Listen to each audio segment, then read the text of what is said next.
Marriage చేసుకునే ఉద్దేశం లేదక్క చేసుకో, అస్సలు అస్సలు చేసుకో. లైఫ్ లో ఎందుకు అనేది కూడా చెప్తాను. నా హ్యాపీనెస్ కోసం నేను చేసుకుంటే లిరిని చూసుకోవాలి కదా అక్క, లిరిని యాక్సెప్ట్ చేయాలి కదా. లిరీని చూసుకుంటానని ఎవరు చెప్పలేదా? చెప్పారు, అంటే చెప్పారు లిరిని చూసుకుంటాను, కానీ నాకు నమ్మకం పోయింది, అందరి మీద పోయింది. ఇప్పుడు ఉన్న మాట రేపటి రోజు ఉండదు. నా సంతోషం కోసం నా కొడుకుని బాధ పెట్టలేదు. ఇప్పుడు వచ్చినోడు మళ్ళీ పాపో బాబో కావాలక్క కంపల్సరీ. తర్వాత లిరిని సరిగ్గా చూసుకోకపోతే అసలు నా వల్ల లిరి ఎందుకు బాధపడాలి? నా కడుపులో పుట్టాడు, వాని కోసం నేను ఏదైనా వదులుకోవాలి, నాకు అవసరం లేదని ఫిక్స్. నువ్వంటే సత్యంత ప్రేమున్నదే నా సిన్ని జానమ్మా, నువ్వు లేకుంటే ఎట్లుంటేనే సీకటి నా జన్మ.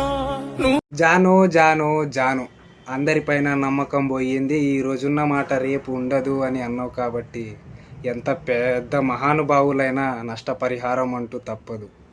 దానికి బదులుగా నువ్వు ఏదైతే ఇప్పటివరకు సంపాదించావో, వాడు మైండ్ మెచ్యూర్ అయ్యి 18-20 ఇయర్స్ అయ్యేంత వరకు నువ్వు ఎంతైతే సంపాదిస్తావో అది మొత్తము వాడికే అంకితం అని రాసివు జానమ్మ.